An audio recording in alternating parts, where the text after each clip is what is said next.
And welcome to Light Years, the Pacific Catch post-game show the next day. Andy Lou, I made my triumphant return to Chase Center last night, which is why we didn't do a show afterwards. I survived what was being built up as the storm of the century. It was good to be there in person, even though the end of the game. Hold on. Can we just say I was told that I was going to drown last night? I was told that the apartment that I live in was going to capsize. And it still may happen, Samuel. It still may happen. But I'm honestly a little annoyed because we were sold a bill of goods that this was going to be a flood in the Bay Area. And the weekend one was worse. And it stopped me from going home to see my mom. That's why I'm really angry. Like I was going to see her in San Francisco, and then the storm was like, oh, you can't drive. So anyway, I'm just going to get that out there for all the weather people that listen to us. You're going to stay there's a fucking storm. Make sure it's going to be a storm because nothing happened last night outside of some little rain. So anyway, I'm done. False advertisement. BS. A lot like drafting James Wiseman second. Sorry. So you just teed that one up. No. So, we don't need to relive that game last night. I will say it felt really good for the soul to get back to Chase. Since the pandemic and then having a child, I've just not gotten to go as many times as I want to go. I feel like you and I met each other because I used to go to every game and you were covering every game at the same time. Like literally for a decade plus, I probably went to 60% of the home games and you probably went to 80%. So, it's just like, it's weird, but it is what it is. It's great to get out there. It was a fun crowd. Like they are still really fun in person anytime. Shout out to the goons who said what's up. And yeah, I think what I want to talk about today, though, is Joey Lightyears did an interview with a friend of the show, Tim Kawakami. Joey does like 2 or 3 of these a year. And I always feel like when he talks, it's like a State of the Union address. Like whether you love it or hate what he has to say, he's always kind of dropping hints about what the team might do. So it makes sense. We kind of have to react to that. I feel like big picture stuff there is some good stuff.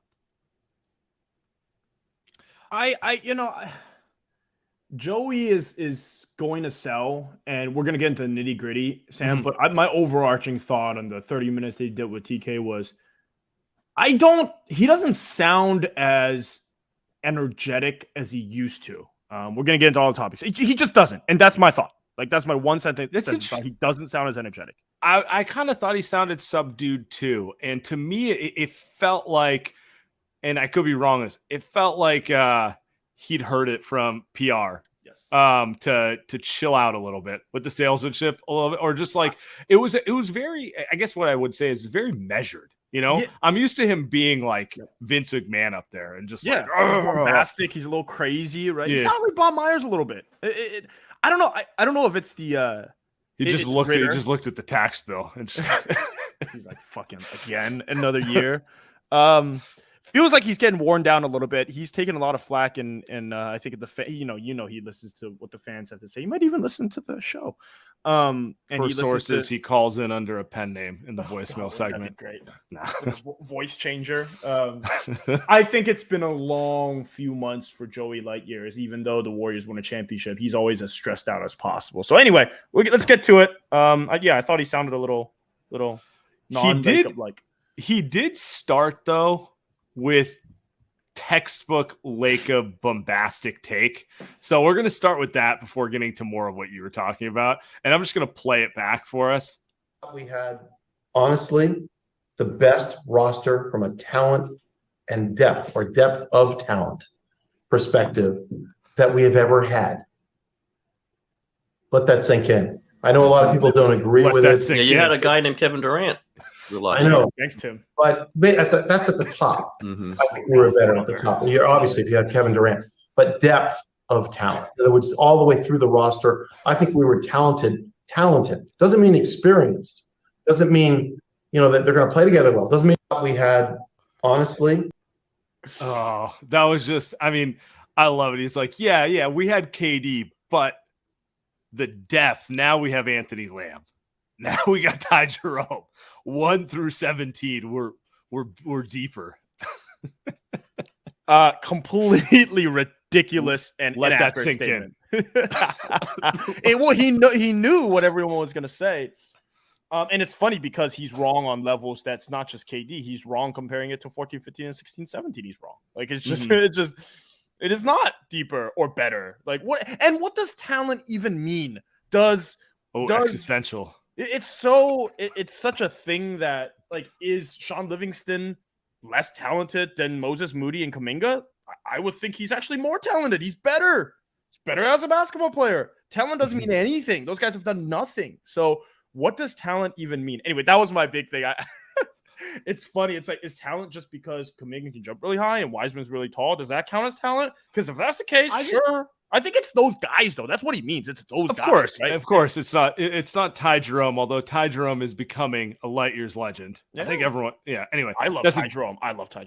It's a different it's a different conversation. He's basically saying in 10 years' time, people are going to talk about Wiseman like they talk about Embiid. People are going to talk about Kuminga like they talk about Kawhi. And you're going to look at this roster and be like, wow, they even had like young Kawhi and Embiid around all these guys. And like, even if that was true, and I'm very skeptical that they will both become like MVPs just because it's unlikely, right? They had prime Kevin Durant, prime Steph Curry, prime Draymond Green, prime Iguodala, Klay Thompson. I think you and I have both been really happy with Draymond and Klay's play recently, and they've really rounded into form and just kind of, they're being the guys they should be. They were better in 2017, 18, 19. They were, they had another gear to them, part of just age and injuries. But I just thought that was hilarious. I don't know. You could also argue. I mean, you could argue Steph may be better now, but that's the only person you can say that for. Literally, the only person. And I cannot stress enough, they had 2 top 10 of all time players, another 3 Hall of Famers, 2 of which will be first ballot. And then their bench guys were just like iconic vets. Like David Livingston. West was good, yeah. Yeah. So it's I mean, that team was a top 3 team of NBA history. What are we talking about? 2017 JaVale gets 15 minutes on this squad. He plays over Wiseman and JaMychal Green, that's for sure. So it's just like the depth thing. Like, I get what he's trying to say, and I thought it was hilarious. And I especially loved the let that sink in. Just speak sales stuff. He is, but Joey, we're gonna have to disagree on this one, my friend. I love that he kicks it off. He kicks the pod off with that too. It just he that was scripted. That was because the way he worded it, he'd practice that one. He's like, he's having breakfast and he turns to Nicole and he's like, I got a take. It's gonna set them on fire. Kirk's like, no, don't do it, Pops. So after that segment, they talked Wiseman. I thought that stuff was interesting. I thought it was pretty interesting that he felt the need to tell everyone, like, hey, we all picked Wiseman. It wasn't just me. Everyone thinks only I like him. Basketball ops liked him. Coach, everyone signed off on it. That type of thing. It's probably true. Just lets me know he's heard the noise that like Wiseman's his golden child, and it's kind of annoying him at this point. It's facts. I think it's all facts, right? I think it is true. I don't think it was just like making that be insane if it was. But it's obvious he's pissed that people are just like, well, Joe, he's on the team only because of Joey, and it's I think Lacob would be happy to say that that's true if Wiseman was any good or on the court. Like, dude's hurt again. Like they said, he had anyway. Not good. Anyway, it is interesting. He reads all the stuff, and we knew that. Funny Wiseman conversation. My thing, Sam. I don't know how much that matters to the team this year. It always feels like a philosophical conversation versus a reality conversation because the Warriors can still easily win a championship without Wiseman. It's just a fact. They did it last year. funny enough, the pod literally went from Wiseman to tax and philosophical questions because he really is just kind of a philosophical question for the team. Yeah. Because they don't need him to win. It'd be nice if he was good, but they don't need him. They can easily win without him. Yeah, I think the thing that was interesting on the Wiseman discussion was he's no longer talking about him as the future of the team. He's officially gone to like the Myers-Kerr, trying to quell expectations. Like, he's young, things haven't gone that way. We still think he'll be really good, which like he could still end up being a good player. That's significantly different than what they thought they were getting at number 2 overall, you know? Yeah. When he launched into the coach speak, I said, oh, wow. He's telling us he's only 21? Yeah. All right. That's all I needed to hear from Lacob. Because Lacob's old sound bites, you listen to it, it's always, how great he's going to be, how athletic is he is, how big he is. And now it's just like, you don't want to forget he's only played 40 games in his NBA career. He's always been hurt and stuff like that. And it's like, yeah, shit, man, I've heard that a million times. Shit, I hear it from the Warriors fans themselves. So it's like, whatever you do to convince yourself. And I think at this point, it's when I heard that from Lacob, even though he didn't say it in like he can sell. Like, that's what he does. He sells. And I think he still sold it. But reading between the lines, yeah, to me, Sam, it felt like a tacit acknowledgement of, yeah, there are some more questions about Wiseman than maybe I thought. And so the Wiseman discussion always gets to the tax discussion. Mostly because Lacob has in the past said, we'll pay tax up to a certain point. There's a limit, and it's a high limit. They have one of the highest payrolls in basketball. Like, can't really get mad about those numbers or anything. But if you're talking about having to shed salary to get under the limit, so there's Steph. Obviously, that's not on the table. Wiggins will be paid far less than his value next year, so you're not shedding him. Klay, legend, also 1 year left on his contract, and because of the injuries, you probably have to give up picks to get rid of him, so you're not doing that one. So it really comes down to Draymond, Wiseman, or I guess Poole. One of those three, if you feel like you need to get under a number, will not be on the team next year. And that's kind of the conversation. And I thought Lacob was super interesting about it because he was kind of saying, like, maybe we will go above that number. Maybe I will, that type of thing. Like, he wasn't trying.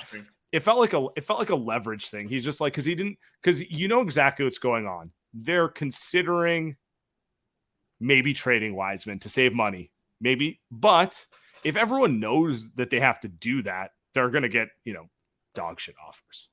It's just textbook deal making. You can't look like you have a weakness. So he's just out here saying, yeah, dude, I don't care. 500 mil tax. Andy Lou will pay for it. We're good. Yeah.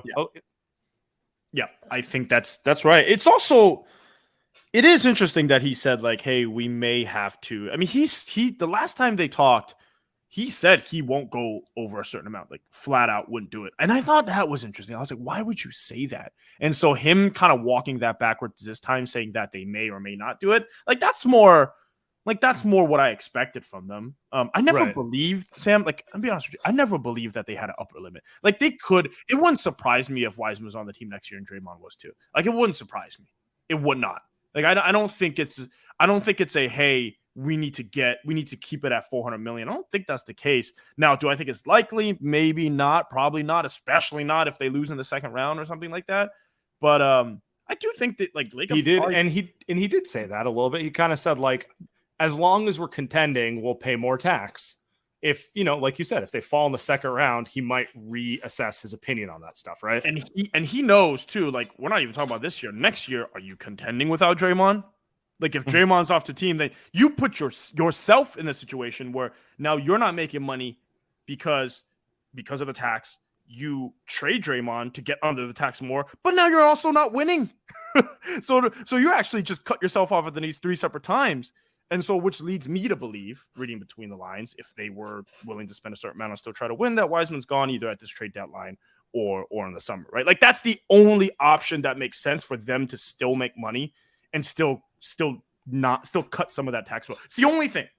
And he kind of danced around it. It's like there's a time line for everyone. Like, you don't get unlimited time to figure it out. If I was reading between the lines right now, what he thinks is Wiseman probably needs 2 more years. And can we afford to run that budget up waiting on it? Meanwhile, if we're going to trade him, we expect to get something of real value back. And no one's giving us that because they think we're hurting for cash. So how do you make them feel like that's not the case? I'm willing to eat this going forward and that sort of thing. Because the reality is, and I can't remember where I heard this, but like, I think they thought Wiseman was going to be like an Evan Mobley type or a, like one of these bigs who'd really affect the game at a young age pretty quickly. And it's just not who he is. It's not, he's very much a project the whole way through. It may never work out, or it might. He might be a guy who at 23 figures some stuff out. Right. But the reality is they got a huge tax bill next year. There's zero chance he can replace Draymond. That's what it is. Next year, People get really mad. They're like, Andy, why do you got to give him some time? I don't got to give him any time. The tax bill says you cannot give him that time. But literally, unless Joe comes out and will pay it, then sure. Like, if he will pay that money, Sam, let's do it. Mm-hmm. Keep Wiseman on the team next season. Let's see what happens, right? Like, he's only getting better. He's gotten better since he's been into the G League. Yeah. So do it. But the impatience here is not coming from you and I. It's coming from the fact that, dude, the angst that comes with having to choose between Draymond or Wiseman to lower the tax bill, if that means Draymond, yeah, you can F off. Like, that's not, even if Draymond only has 3 seasons left in him, which I'd argue, yeah, he probably only has 3 seasons left in him, but you got to pay for those seasons. You drafted Wiseman 3 years ago. We're entering year 4, and he's not any closer to replacing Draymond as your defensive anchor. He had his shot, because if he was Evan Mobley, Draymond's they're telling Draymond, we're offering you this, and that's it, because we got your replacement right here. Yeah. And even not even, and even Evan Mobley, even in that moment, I would say, like, even Evan Mobley's not very. He's good, but he's not that impressive. He's a lot. I don't know. Yes. Compared to what I'm saying, like in the case of like Draymond, you want to sure. But you could convince yourself 22-year-old Evan Mobley, better bet than 34-year-old Draymond. Maybe you're giving up one last good year of Draymond, but you got the guy who's going to be the next defensive player of the year candidate for the next decade. And that's not the case with Wiseman. So that's why it gets to all this sort of conversation. I'm kind of with you. I don't think there's any chance I don't want to say a chance. I don't think they're going to move him at the deadline, because I feel like the only teams trying to acquire him at the deadline are going to try to kind of screw the Warriors. And in the offseason, you'll just have more bidders. And, if they decide they have to move off him, you could get something cooler for him than at the deadline. That's just my guess. I have to be on the block, though. He's got to be on the block. I have nothing to go off of, but like, he's barely played. Can you really see other teams giving like sweet offers to the Warriors right now? Yeah. That's just my guess. I don't even know what a theoretical offer would look like. So I don't know. We got a month to go before that even happens. So we'll see as we get closer. Yeah, but it was interesting to just hear him talk about it in those terms. Because like, end of the day, I think they're playing this correctly. They're not making a decision until they absolutely have to make a decision. Like, we all know what the tax bill looks like next year, but it's not next year. So you don't need to act haste, right? Yep. He said one other thing in lines with that I want to play back for you. Bill Walsh, I think I quoted him before, once said, better trade a player a year too early than a year too late. I mean, I'm not saying we're thinking like that necessarily, but it's really an important statement. You don't want to go through a decade of being bad either for our fans, right? So it's a very difficult calculus. I want to keep those guys here. I want them to be here. And as long as they're playing at a very high level, you can rest assured they will be here.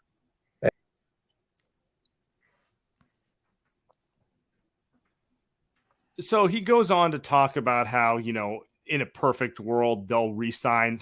And you know what he wants. He wants them to do what Iguodala and Andrew Wiggins did, which is not necessarily sign a discount, but not like leverage them for every last penny. He's opened Draymond and and Klay will sign fair deals.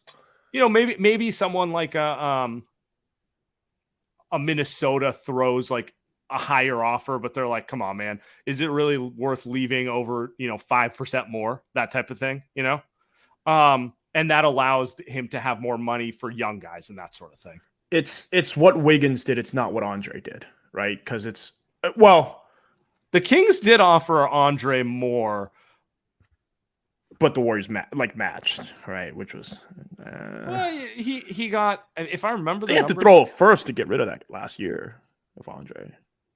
Yeah, he got 16 to 17 from the Warriors a year, and I think the Kings offer was over 20. So, like, he left a little on the, like, if it was just about dollars, he would have taken the Sacramento thing. You know what I'm saying? It's funny.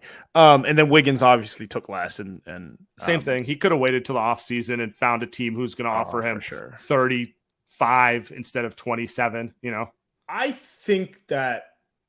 thought that was interesting. So I thought that quote was really interesting, especially the last piece about, if they're still going to be good, we're going to pay them. And I don't, just looking at Draymond and just looking at Klay, maybe you can argue Klay could get a little bit more money, but has Klay ever been a guy that's like, dude, I just want to make X amount of money and that's all I care about, and I'm going to go be a Laker?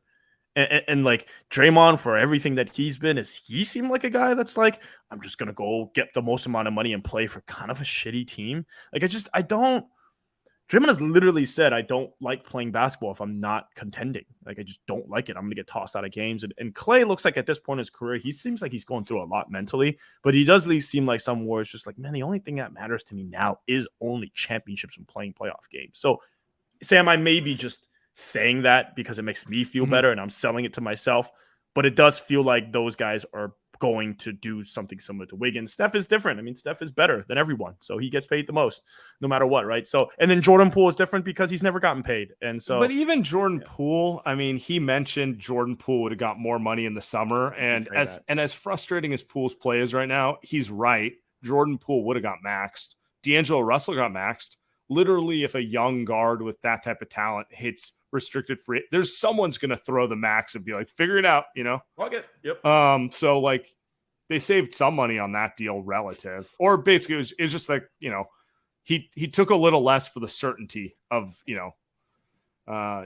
anyway. I was thinking about that contract the other day and I was looking at the Jalen Brunson contract and I was like, man, did Jalen Brunson could he have made more money? Yeah. I mean, anyway, I was looking at that too. Brunson gets 27.5 a year. Hero gets 30. Poole gets 30. Anthony Simons gets 27. They're all kind of right at the same number. They are. Now you could argue you might want one of those guys a little more than the others, but they're all kind of in that same range. They're not getting Steph Curry money. No. But to the point, I think it's interesting because we're there, but we'll see. I kind of get the feeling Draymond and Klay are gonna be more of the be in the right ballpark. Don't insult me. Don't tell me I only get a mid-level exception and then when like someone else is offering 30. But you could see the way Lacob's talking about it. It's like it's very clear that they're trying to be conscious of the fact that like if they just give everyone these long inflated contracts, we might not like how it looks in 2 years. That's kind of what they think. They don't, I hate to keep using this analogy, but like they don't want to be like the Giants who overpaid everyone after they won titles and were just kind of terrible from like 16 through 19. And now we're still kind of like, they're not bad, but like they haven't really figured out who they are either. I think that's the fear. And I don't know. I get it. My whole it feels just like posturing at this point. Anyway. Yeah, it does. It feels like a little too early, but I think they're also learning in real time. It's not like Joe Lacob and it's not like they have this wealth of experience of doing this. They are actually not Bill Walsh. Like they can look at basketball is also not football. So yeah. So it's like they're not the Spurs and they're not Danny. Like they've not done this before. It is also their first time. So, and it's also the Warriors who are, better than the Spurs dynasty. They are better than anything that Boston has done in 20 plus years. They are better than the Lakers, anything the Lakers have done in almost 20 years. So it's like they are a unique thing that they're going to have to figure out. All right. Let's talk injuries and then let's get to voicemails, which I'm sure will be super kind to Jordan Poole because of last night. All right. So we got injury update yesterday. Light years, undefeated. It sounds like Steph Curry is going to play, or they're shooting for him to play that first road game in San Antonio. So he'll be out the last 2 games of this homestand. It would have been cool to see him play the last one against Phoenix, just home crowd, that sort of thing. But like realistically, next Friday against San Antonio, hopefully Steph's back. Wiggins, potentially the same, but I don't know. You read it here. After missing 10 games due to strained abductor and 4 games due to non-COVID illness, he has been cleared to return to live practices, which is using to improve his fitness and conditioning levels prior to returning game option. He will be evaluated later this week. Do you think he plays Saturday against Orlando? Anytime the Warriors say reevaluated, they usually give it like 4 more days after or whatever, right, for them to actually play. So if I had to like bet on it, I would say no, he doesn't play Saturday. You think it's Tuesday against Phoenix is more realistic? Like they would reevaluate him on Friday tomorrow, and then they'll say like, all right, cool, you're ready to go. Get a couple more days in, right? Like it's the Steph stuff. Steph is going to get reevaluated on Saturday, and then they're going to say, good, you look great. We're going to give you 5 days, and then you're going to play against San Antonio at the Alamo Dome. It's like that type of stuff. So like when I see stuff like Kuminga's reevaluated in a week, cool, he's out for 2 weeks. Wiseman reevaluated in 1 week, cool, he's going to miss 2 weeks minimum. Right, so it's like same with Michael, and same with Jamichael, and so it sucks. Actually, this injury update is not good. It is not a good thing for the Warriors. I mean, so on the one hand, if I had to guess, they will have Wiggins and Steph when the road trip starts, so that's positive. Those are your 2 best players missing, obviously.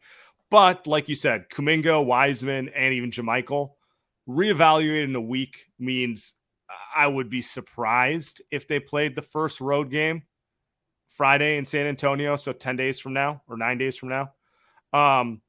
Realistically, maybe they get back at the end of that road trip, but it kind of feels like they're probably going to be without them. Like you said, if the reevaluate in a week means 2 weeks, more likely. Yeah. So the painful stuff, I think, is like Jamichael's been bad this year, so fine. I mean, hopefully he gets healthy, right? But fine. Wiseman, at least he's a backup. So. Yeah, right. But I do think like they can get away. I mean, Patrick Baldwin looks pretty good, so they can get away with some of his minutes. Certainly been better than Jamichael Green. Same. I think what I'm trying to say is the painful thing here is, like you said, Steph and Wiggins are going to be back. Those are their 2 best players.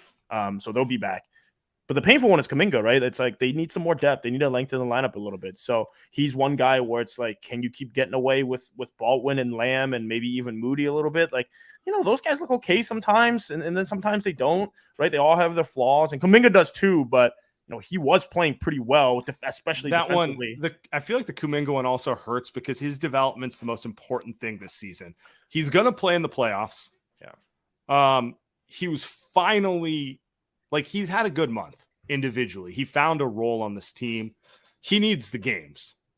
He doesn't need to miss a month and restart that whole thing. You know what I'm saying? Yep. And he's going to end up missing close to a month, 3 weeks. Yeah. And I mean, maybe we're being too concerned just going off of how they tend to do these things. But 2 weeks turns into a month pretty quick. Well, the way the Warriors do these things, you can't tell me that Wiggins can't play right now. I guarantee you could play right now. I'm assure you Steph could probably play right now too if it was the NBA Finals. So that's just how they do it, right? It's like, you're ready to go? Throw another week on. It's what Rick Celebrini does. I will say this. Do they win the finals last year without Celebrini? That's facts. Because they had a lot of injuries last year, and as frustrating as it was to see guys get held out, they were all healthy when it mattered. Facts. Especially the Draymond one, man.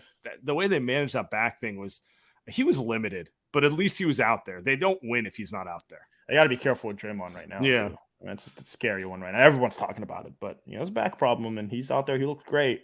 The most important one is Steph. Just he's reevaluated on Saturday before the Magic game, and then everyone's saying the 13th against the Spurs, right? So as long as Steph is back, they're ready to rock. You mentioned Patrick Baldwin. It's good. He looked good last night. I mean, he's for a rookie. Isn't it just so clear in like 3-4 years? Like this is a Warriors player. He has kind of the feel, and it's just a matter of him getting the reps and developing his game and learning how to play NBA caliber defense and just getting quicker with a bunch of stuff. Like I don't like the idea of depending on a rookie, but like in the regular season, they could probably get away with him a lot. You know, I watch guys. I know Moses Moody has had a tough second season, but I watch him and I watch Patrick Baldwin, and I go, why do the Warriors even bother drafting Wiseman? And like to a lesser extent, why do they even bother drafting Kuminga? Like there's just so much. Like you just watch him play basketball for 10 minutes, and you're just like, yeah, you just look at him, you're just like, I don't think these guys have any instincts out there. And you watch Baldwin, you're like, oh, see, I disagree with you on Kuminga. I agree with you on Wiseman. I think Kuminga has some instincts. I just think he's, there's a level of, he's not a Warriors player, in my opinion. And I think that's the point. It's like you only need to watch 10 minutes to know that Patrick Baldwin's going to be, like you said, going to be here for a long time. Is he not a Warriors player, Kuminga? He's definitely a Warriors player defensively. They value his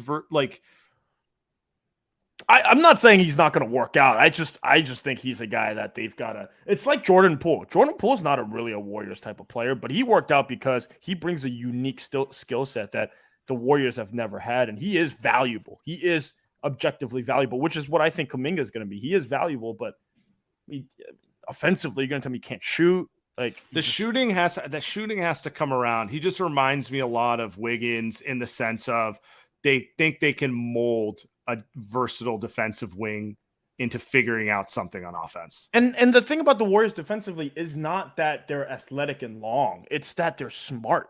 Like that's the Warriors. That is a Warriors. And they're player. long. Yeah, right. But they're smart. It's IQ. It's everybody. It's always that has always been the case since Steve Kerr has been here. Is that you get people that are smart. And again, it's not anything against Kuminga and Wiseman. They're not smart players. Like they're not smart players. And Baldwin is. He just is. He might not be as good as those guys because he's super fucking slow. He's like Moody. Like I don't really see him move very well, but who knows? Because he can shoot the rock and he knows where to be defensively. Help defense is pretty sweet. Like Kuminga's help defense is dreadful. And so it's like that. But his man-to-man defense is really impressive. I'm just saying he doesn't foul, so he has some level of feel. Definitely fouls. He has like 5 fouls every game. I'm just saying, like when I watch Baldwin, that's a Warriors guy. And I said about Moody, and then Moody's not playing, so I'm wrong all the time. You know, I mean, Moody doesn't play. I 100% agree with you on Baldwin. I think Kuminga has enough feel. It's just a question of he'll accept it. You saw the interview that Wes Goldberg did, and all he's doing is talking about Kobe. And I'm reading this, and I'm like, yeah, I didn't really need you to tell me. I could tell by watching you play. Kobe was your favorite player. And it just reminds me of so many young wings who want to be, who want to be like that.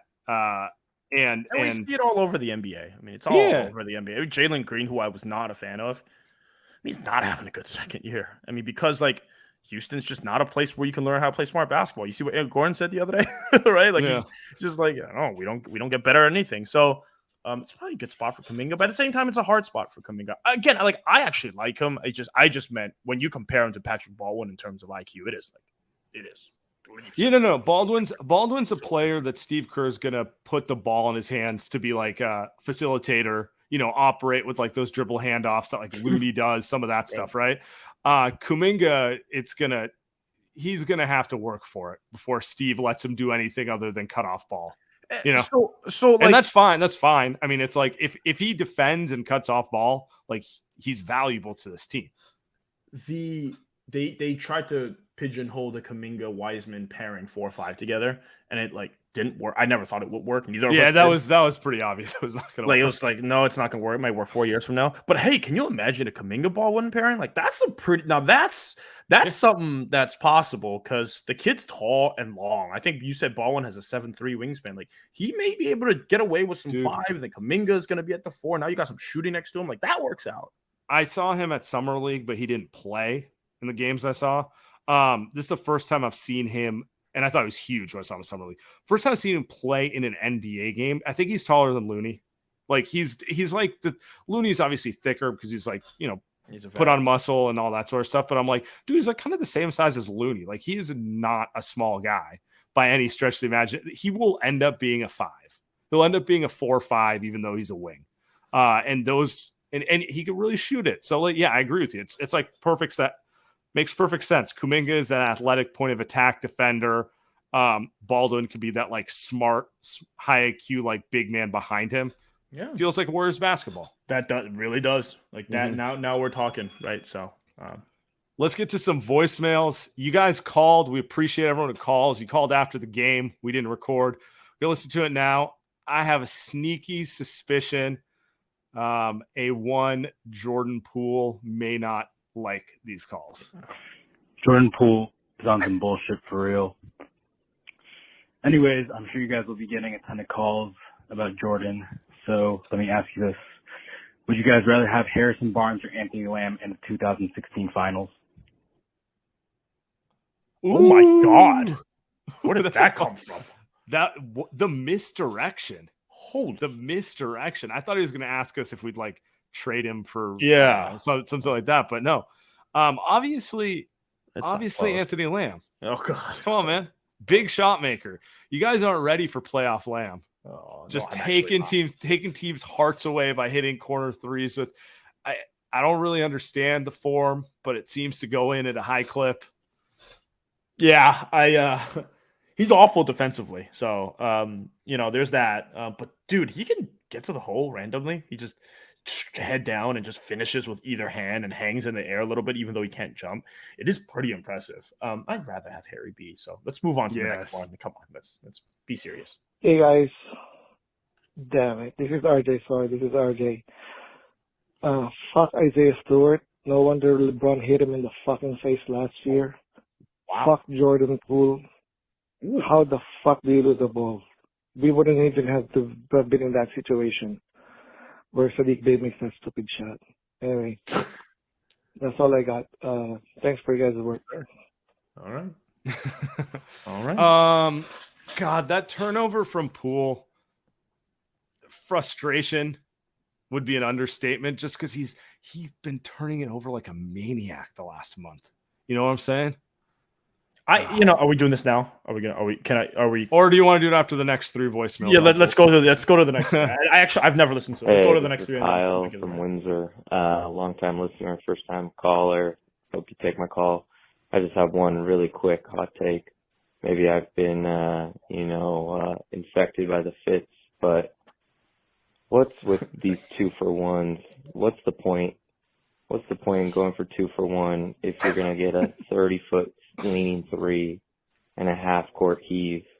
If someone could riddle me that, I just don't understand. Why don't you get a good fucking shot? All right, bye. All right, let's keep it moving. Extra shot's better than not extra shot. There's your logic. Yeah, I'm not sure we can win like a championship with like Jordan Poole. Like, I don't think he can close. He can't close games. He doesn't defend. Takes bad shots in the playoffs. Like, he keeps turning the ball over. Like, I don't think he can close games. And if he can, I mean, he's already not closing games, and they already have won a title with him. So I reject the premise of that call.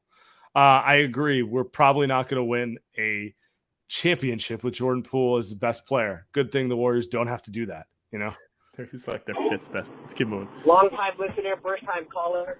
I just came home from a sports bar with my dad. I was wearing a Klay jersey. It's a Level 5 storm. And just... I was hoping you got Pacific Cast today, Sam, but I guess not. I love you guys. Thank you for everything. Yeah, that's a good call. Look at that. Appreciate it, guys, and hopefully made it home safe. Good vibes. And this summer, I would also I would say Poole to wait for death wings. This summer, I would call Orlando and hey, give me one of your wings or something, or I hate guards who can't defend, who are extremely shooters. I despise guards that way. If you're gonna. This call is Andy Liu using one of those machines to really sounds like change his voice. Really, I was like, oh, that's exactly like me. That is what I hate. Exactly what I hate. You want to talk about it real quick? Yeah. All right. I was pretty angry last night, Sam. Actually, I was pretty angry, not because the Warriors lost the game. I didn't really care. Like, the Warriors have been winning pretty fluky games all homestand, so they deserved one where they were due. Yeah, they were due that loss, and it's pretty funny. I thought that Detroit, Bojan and Sadiq Bey, so you guys are auditioning to be a Warrior right now, aren't you? Like, Bojan's like, I can win a championship with the Warriors. I'm going to go out there, and I'm not going to miss a three. So, it's kind of a bullshit loss, but is what it is. Jordan Poole stuff is frustrating to me, Sam, because, all the caveats about him being young and that he has to learn, and the Warriors don't win some of these games without him because he's uniquely valuable when you don't have Steph out there. I agree with all of that. You also do have to learn. You cannot make the same mistake 40 games into the season. We've seen him fall out of bounds and fall to the floor for no reason every single game. And at some point, you do have to learn and you do have to fix it. He has not done that. And I think it is fair to be frustrated as a fan to watch him make the same mistake over and over again. I watched Michael Petrus step out of bounds for like 10 years. That's all he did, right? And I watched, I watched Jason Richardson step on the line on a three. It's like, dude, just shoot the three. Steven Jackson, just shoot three. Why do you have to shoot along too? So it's like all these mistakes at some point, that's just who you are. And I'm not saying that's who Jordan Poole is, but you do have to change. And it's 40 games in the season and you're doing the same mistake. So, yeah, he'll get better. I'm sure he'll figure it out. But it's not like we don't get to be frustrated. It's bad basketball. It is.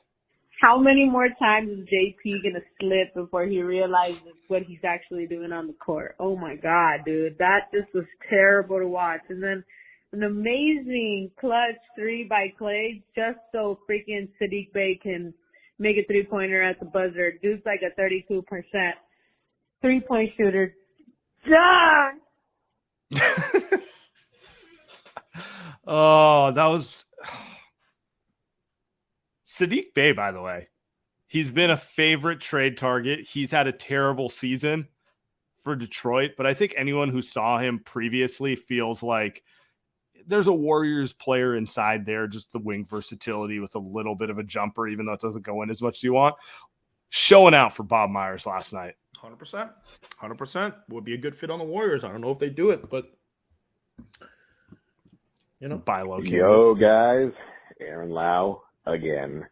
What did we just see? But I had a weird thought. I had a funny thought, actually. It's going to be crazy when JP is up for, like a sneaker deal.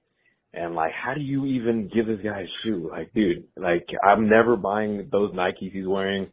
It is insane. Another slip and fall on a nobody, really. It was like some phantom defense. But, man, it's crazy, huh? Like, if I was a dad and my kid wanted the shoes on, dude, look at this. Fucking fall down all the time. Can't fucking believe it. But that's a funny thought. You guys have a good night. Stay dry. Love you guys.